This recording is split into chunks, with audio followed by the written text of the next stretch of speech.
Hey, have you ever hurt someone really bad? I mean, done something really evil, destructive, and then thought about, well, now how am I going to live with myself? Am I even worth being alive or being on this earth anymore? I have. And if you're like me and you've ever wondered, well, how am I ever going to be able to forgive myself for this, or am I even worthy of forgiveness? You might want to watch this video.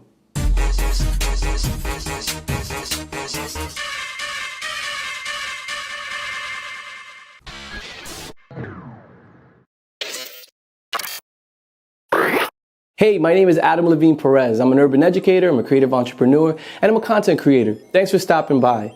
Listen, if you're new here, I would encourage you to hit that subscribe button and that notification bell. I make videos on a weekly basis, and my goal for these videos is very straightforward. I believe we all have a purpose, and my goal is to help you live your best life on purpose, not by accident. Meaning, don't let life happen to you, you happen to your life. How am I going to do that? Well, by sticking to my 3 core principles. Number 1, challenge you to grow. Number 2, encourage you to reach higher. And number 3, remind you, yes, you already have what it takes to make it happen out there. All right? So in today's video, we're going to talk about something that's very, very personal to my life. It's a very tough video, and I might stumble a lot, and there's not going to be a lot of editing going on in regards to stuff like this, rambling and things like that, because there's going to be a lot of important things that are going to be said, and then if I start editing or chopping it up, it might come off in the end product as too overproduced or too overly done, and it might look like I was editing some things out, and I'm really trying to be as blunt and as genuine as possible. So what is this video about? Well, the title says it all. It's how to forgive yourself for hurting others. First and foremost, I want to just put my disclaimer out there. I'm not a psychologist. I'm not a psychiatrist. I'm not a shrink. I haven't read tons of books on the subject, and I haven't done a double-blind placebo test study on this subject.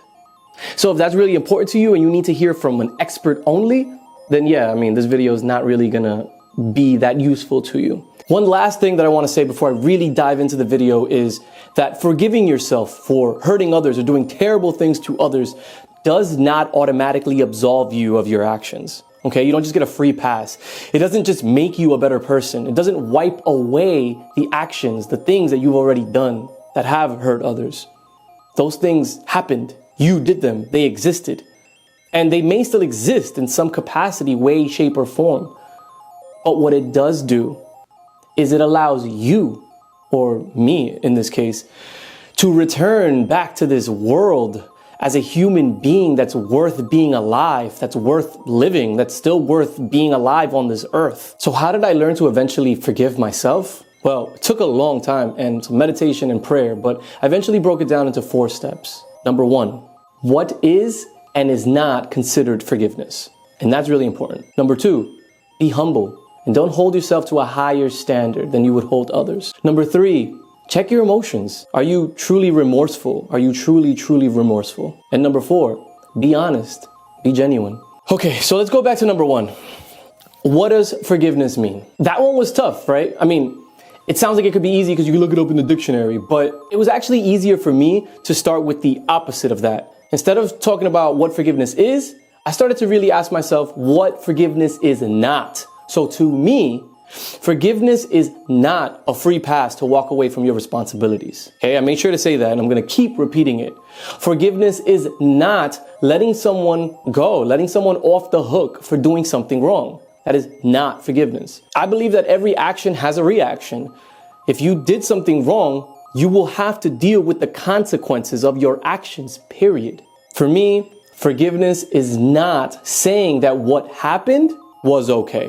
And last, but certainly not least, forgiveness is not allowing someone to continually hurt you over and over again simply because they say the magic words, "I'm sorry." After understanding what forgiveness is not, I asked myself, have I ever forgiven anyone for hurting me? Anyone that's wronged me, abused me? And to my surprise, I saw light at the end of that tunnel because, yes, I indeed have been able to forgive people who have done some really heinous, evil, and terrible things to me. So then I asked myself, well, how did I forgive them? Okay, well, the short answer was I eventually let them go, right? I release them from my psyche. I let them go. I let the pain go. I let the hurt go. I let the hatred go. I let the bitterness go. In fact, actually, one person that I forgave actually passed away. And I remember saying to myself, Adam, I mean, this person is dead.